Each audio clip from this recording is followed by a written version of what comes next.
Good evening. I'd like to call the regular Temple City City Council meeting of August 21st, 2018 to order. Madam Clerk, may we have the roll call, please? Yes, Mayor. Councilmember Chavez? Here. Councilmember Sternquist? Here. Councilmember Yu? I'm here. Mayor Pro Tem Fish? Here. Mayor Mann? Here. And tonight we have the pleasure of having Muhammad Ahad from Masjid Gabriel on that's located on 1301 East Las Tunas Drive in San Gabriel, and he will be providing the invocation tonight in two languages, Arabic and English. Thank you so much for being here with us. Wonderful. Please rise for the invocation. Bismillahir Rahmanir Rahim. Wassalatu wassalamu ala Sayyidil Mursaleen. In the name of God, the most compassionate, the merciful.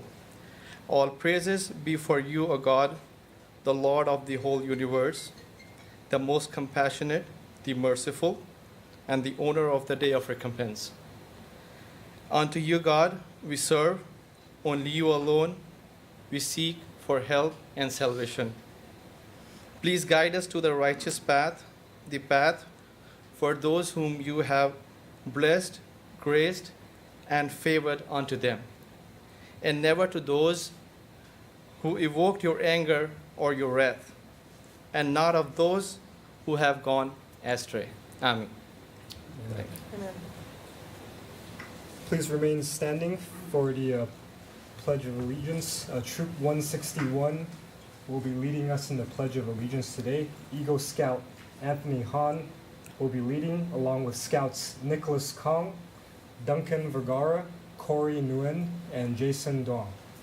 Troop 161 will be selling shaved ice at the last two concerts in the park on Wednesday nights here at Temple City Park to provide camperships for upcoming camping events. The troop will be camping at Camp Pendleton over Labor Day weekend from September 1st through September 3rd. Troop 161. Color guard, attention. Color guard, front and center.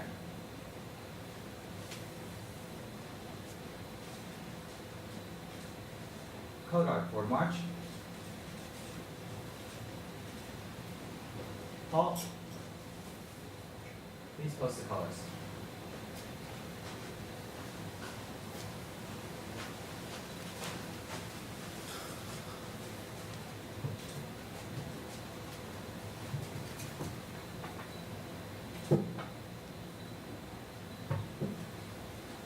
All those in uniform, please salute. All those not in uniform, please place your right hand over your heart.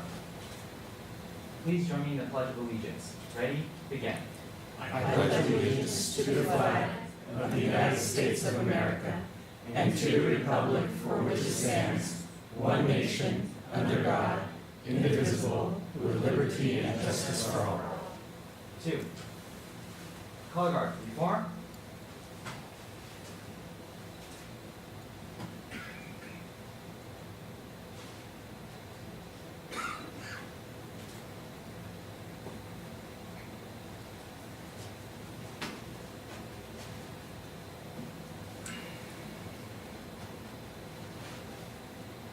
Color guard, retreat.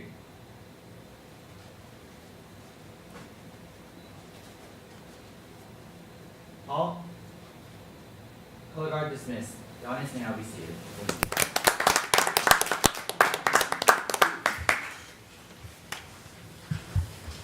Thank you, Troop 161. Moving on to item 5, ceremonial matters. Today we have the pleasure of appointing new members of our youth committee.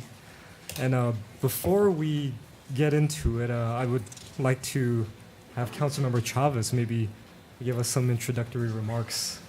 Thank you, Mayor Mann. We're excited, of course, with our new group coming in. We have a very enthusiastic group. I think this year we have a great blend of not only returning members, but new members. It's this year a little bit different. We've got more of a, older group. We've got 7 seniors this year, 3 juniors, and 1 freshman. So we're happy to have them and have them lend their expertise. You know, this year's group has kind of hit the ground running. They had the fortune to attend last week's San Gabriel Valley COG meeting. I want to thank Councilmember Sternquist for arranging that. I know they looked forward to it, and they were able to speak in order to promote their pop-up discussion for public transportation this year that they're going to be doing. Wow. And so their goal, of course, in attending the meeting was to make some connections with Metro and Foothill Transit. And again, thank you for facilitating that. They did get a chance to meet with the Metro's Community Relations Officer, and who is going to connect them with Metro Next Gen study team and help them to work on that next pop-up. I know they were also treated to updates on stormwater mandates, mosquitoes, and vector control, of course, things that we normally hear about. And of course, understand they got a really good presentation for the train track and bridge project in San Gabriel. So all good things. And some of those things that we mentioned in the past where we like to expose the youth committee, of course, to things that are done outside the city from a regional standpoint. And I'm sure they had a great time. Of course, I'd like to thank Peggy and Jillian for all their hard work with our youth committee. And I know they're looking forward to this new year and looking forward to this year's group and all the great things I know they're going to accomplish. So putting all the weight on their shoulders, but I know they can handle it. So thank you very much, and go from there. Thanks. All right.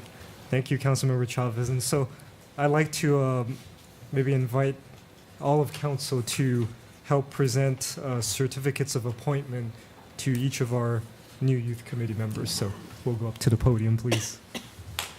And also stay for a photo. Your first photo op.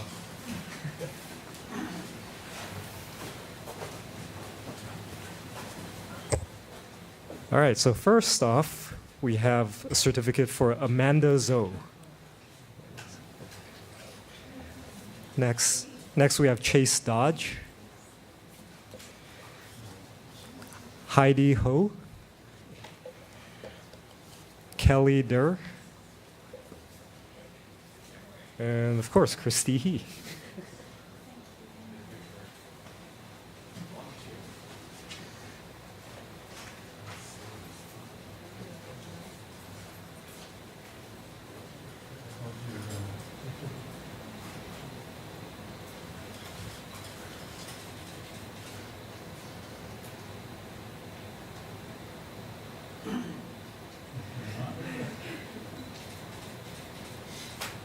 Thank you.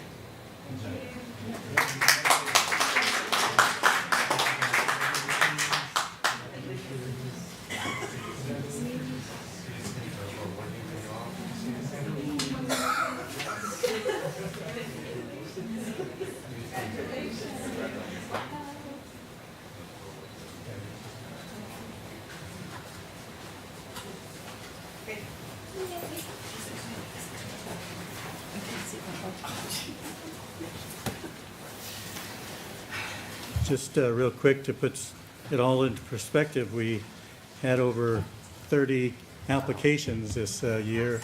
That's great. For 5 openings. So this is a group that has gone through a lot of interviews, and we expect a lot out of them, so I think they'll do very well. I also want to note that there was one afternoon when I think they were all in the community room, and I just happened to be at City Hall, and you pulled me in. And the first thing I noticed was I think Justin is now the only boy Yes. on youth committee. Yes. Lucky. Out of 11 members. So Yes. It's not exactly what we planned, but that's the way it worked out, and they'll be fine, I think. But that's good. I think we're all very proud of our youth committee and very glad to have you all on board. So looking forward to a great year. All right, so moving on to public comments on items not listed on the agenda. We do have a couple of speaker requests. The first is Albert Morani. Would you like to come up to address the council? Yeah.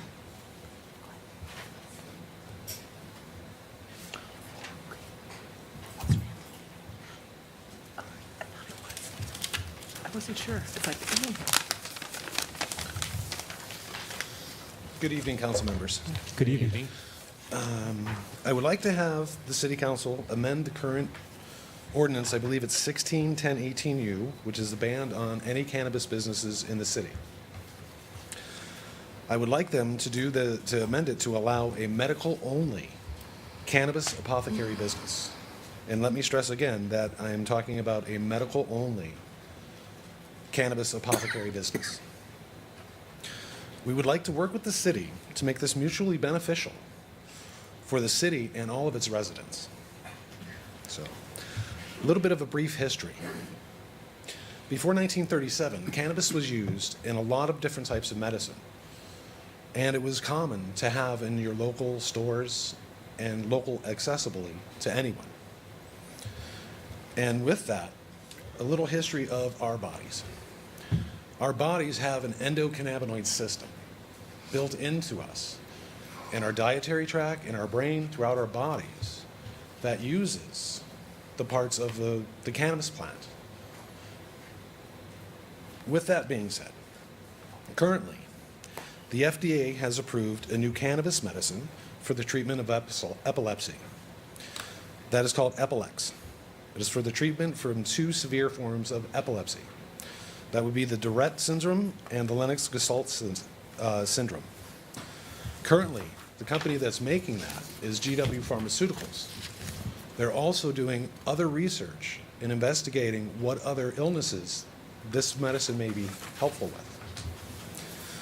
So current studies throughout the world and throughout our country are going on and studying the use of cannabis and its derivatives for the treatment of Parkinson's disease, Huntington's disease, Crohn's disease, fibromyalgia, other autoimmune disease. And the one benefit of a natural plant-based medicine is that there's no side effects. They're also using it and looking at the treatment of cancer and Alzheimer's. And the FDA has just recently come out and stated that parts of the cannabinoid from the plant do effectively kill cancer. So with that being said, I want to touch on one other issue on the medical benefits of cannabis. I'm sure the City Council is well aware that our veterans are suffering from PTSD and other issues. Now, there are multiple veterans groups that are lobbying Congress and the VA to allow our veterans to use cannabis. You can, if you want to look it up, Montel Williams does a very nice video about this. Because as I'm not sure if you know or not, but we're losing up to 22 of our veterans a day. So, in regards to that, if we allow legal medical cannabis businesses in our city, we are helping to eliminate the illegal marijuana industry. And the benefit to all is that the products are lab tested and safer than the illegal market. And I'm not sure if council's aware, but our surrounding communities are starting to embrace and open up to cannabis industry, such as El Monte, Baldwin Park, and Pasadena. In the last election, Pasadena approved, in the election, the voters approved opening cannabis businesses. Thank you. Thank you. Thank you. So up next we have Miss Lucy Liu.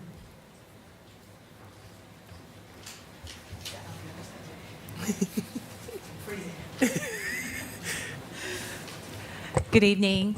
I'm here in a different uniform because we already had our neighborhood watch meeting. We also had a very successful national night out. I learned that Sheriff McDonald came to, the only national night out he participated in was ours, but I'm not sure if that's verifiable. That's what I was told. Anyway, I'm here tonight to plead with the public. August is a very bad month for Red Cross in blood donations. I just want to remind everybody that the Pasadena Blood Center is open 7 days a week. You can make an appointment. Walk-ins are available. Call 1-800-RED Cross to make an appointment. If you've never donated before, you're welcome to make your first trip. I just made my first appointment. I'm going to be going. We need blood. Please donate blood. And through the end of August, Red Cross is going to give, in addition to cookie and orange juice, you're going to get a $5 Amazon gift card. That is, I believe, partner sponsorship.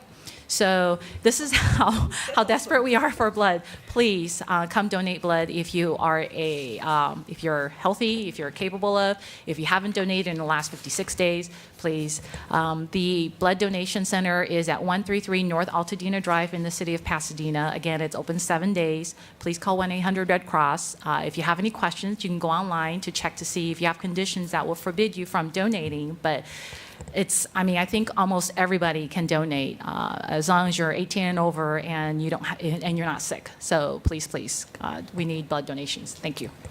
And please share this information with your friends, social media, however you share it, email. Please let people know we really need blood. Thank you. All right. Thank you, Lucy. Is there anyone else from the public that'd like to address the council at this moment? All right. Seeing none, I will close public comment. Moving on, we have the consent calendar. May I have a motion for the consent calendar? Motion to approve. Second? All right, motion and a second. Madam Clerk, may we have the roll call, please? Yes, Mayor. Councilmember Chavez? Yes. Councilmember Sternquist? Yes. Councilmember Yu? Yes. Mayor Pro Tem Fish? Yes. Mayor Mann? Yes. So the consent calendar has been approved. Moving on, public hearing, we have none. Unfinished business, we have none. New business, we have none. Communications, we have none. Moving on to an update from our city manager.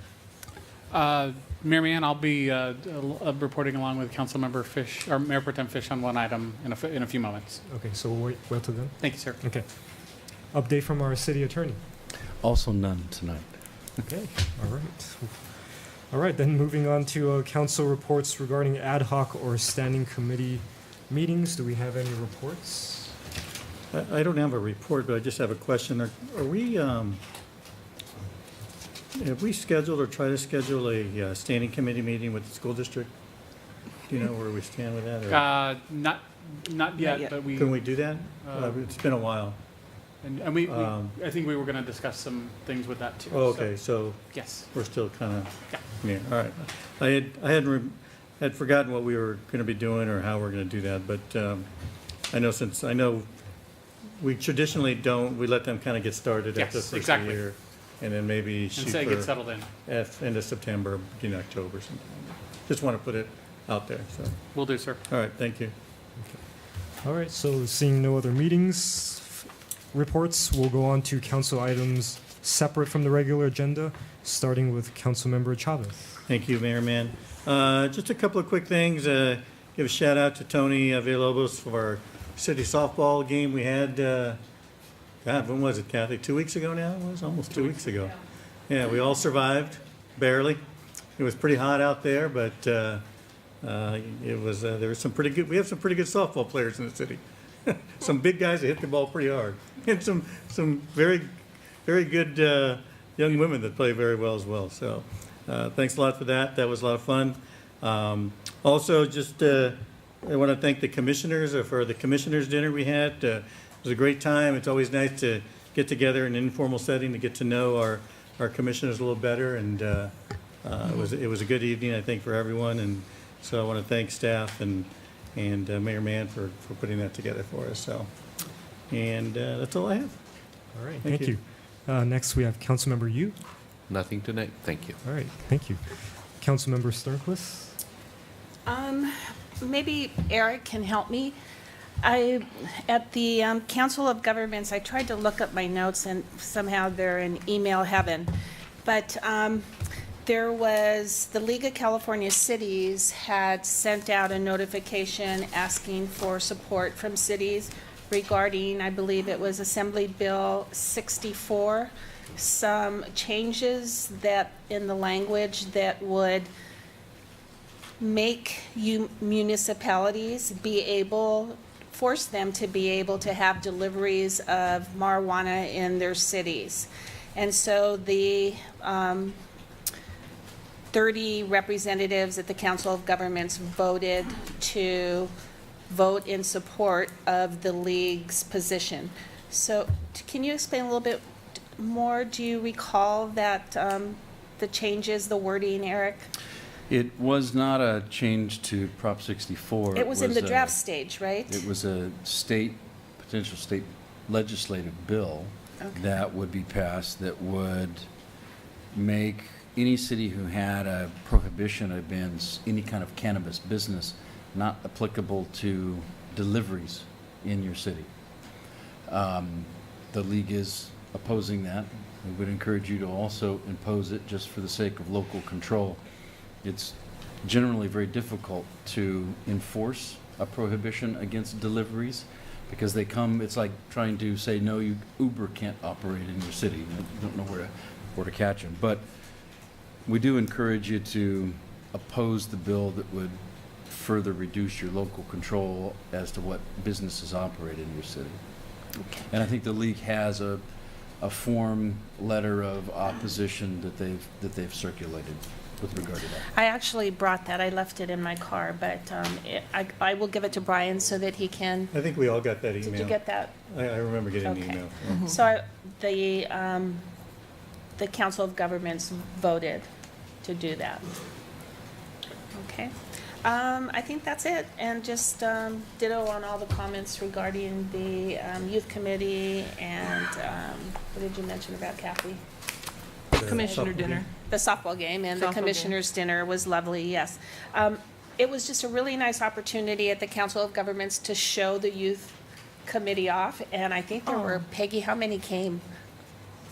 All Oh, 10. good. So there was a nice group, and they all came up and they spoke and had dinner with us, and it was really nice to show them off. So I was very appreciative of Peggy and Jillian taking the time to come to the meeting also, and they stayed till the end. So thank you for doing that. All the comments I heard was how interesting and really a great opportunity for them to hear a lot of the things that normally they would not, actually, so. It was really Thank nice. you to- And thank you Peggy's to all going of to your bring them staff. back, I think. I'm going to provide them with the agenda on monthly Good. so they can see if there's something of interest, and then they can come back. So, Good. thank you. Thank That's you. it. Thank you. Mayor Pro Tem Fish? Okay. I have a couple of things. First of all, I wanted to say that I attended the Contract Cities Sheriff's Association celebration at the Arboretum, and it's always a wonderful event. Wanted to just shout out to our local law enforcement. They have a very dangerous job, and it was very nice. It was last Wednesday. Of course, it was very hot, but it's always hot when we go to the Arboretum in the middle of summer. But I wanted to thank the Sheriff's Department for that. And then I wanted to give, with Brian, a quick update on the Clean Power Alliance, which most of you know here is a new organization. And I'm just going to read a little brief history, and then we'll be open for questions. Clean Power Alliance is the new locally controlled electricity provider in Southern California. It provides the energy known as generation, and the electricity charge replaces what Southern California Edison would have charged. Southern California Edison still delivers the power over their lines and wires and continues to charge you for it. There are no duplicate charges because the charges are for different services. Southern California Edison continues to provide electric delivery, billing, and power line maintenance. The Alliance only replaces the general generation services with a choice of 36%, 50%, or 100% renewable energy at competitive rates. Over 20 cities in LA and Ventura are participating in the Alliance. The Alliance began serving municipal customers in unincorporated Los Angeles County in February 2018 and begun serving non-residential customers in unincorporated Los Angeles County, Rolling Hills Estates, and Southern Pasadena in June 2018. Beginning in early 2019, it will expand to serve all customers in cities and counties that joined Clean Power Alliance. So did you want to continue, Ryan? Sure. So we've been assisting Mayor Pro Tem Fish as staff and their staff there. The question is, we joined almost a year ago. What's the delay that's been going on? Why has it only rolled out to non-residential customers in those 3 cities in the unincorporated area? Very simply, the investor-owned utilities, which are Edison, PG&E, have been challenging these types of associations called community choice aggregation entities and been inundating the public utilities commissions with questions and rulings, one of which just recently came out in August on August 1st. And to not get technical about it, but to summarize it, the investor-owned utilities were expressed concern to the PUC that if too many people went and bought their energy from an entity like the Clean Power Alliance, they would be stranded with long-term contracts that have gone out 10, 15 years, and those would be stranded costs, and they have an ability to recoup that cost over time. And so they put some what was considered not financially viable proposals in front of the PUC to recover those costs immediately and not amortize those costs over time. The PUC is just, and it's not a full ruling, it's not implemented yet, but the initial ruling from the PUC has told the investor-owned utilities, yes, you have a right to recover your cost, but you don't have a right to recover it right this second. You know, if you have like a 30-year bond, you don't pay the entire amount plus your interest on year 1. It's amortized over 30 years.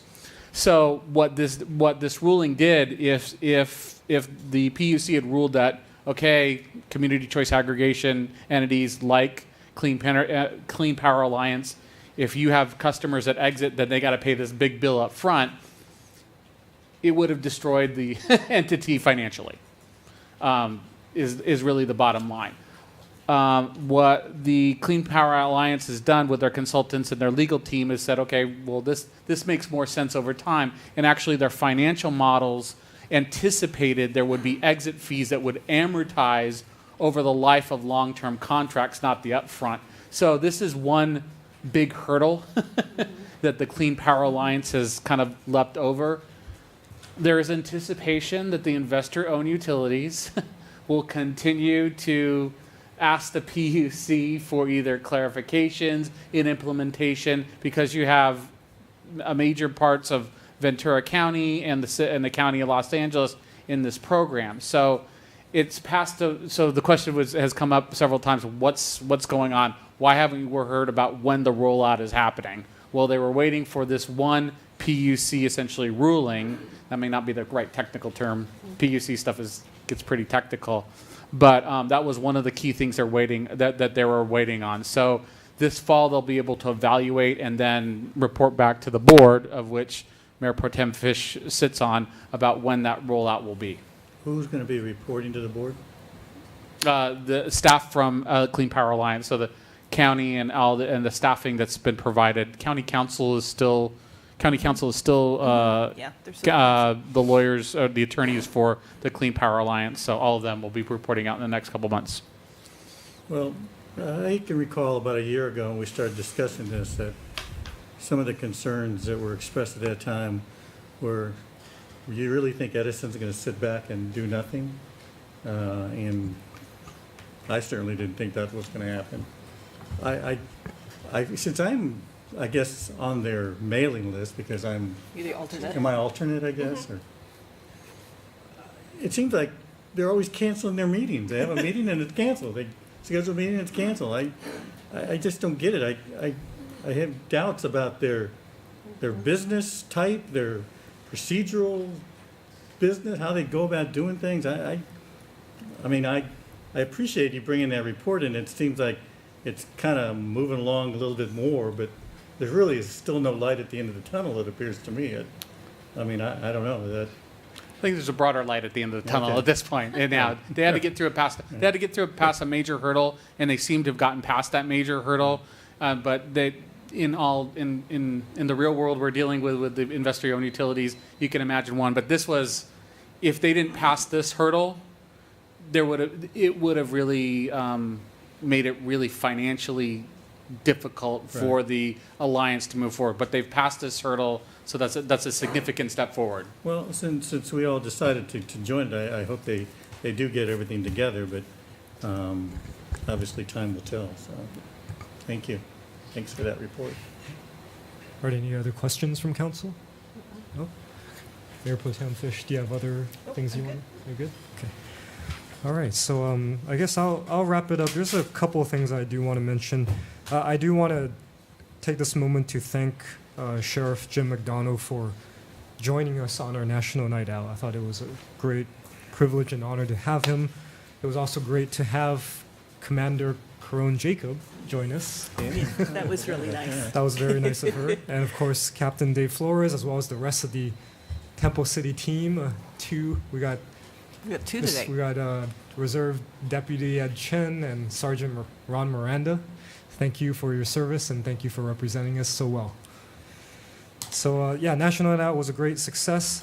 We also want to take this opportunity to again thank our commissioners for joining us for the commissioner dinner.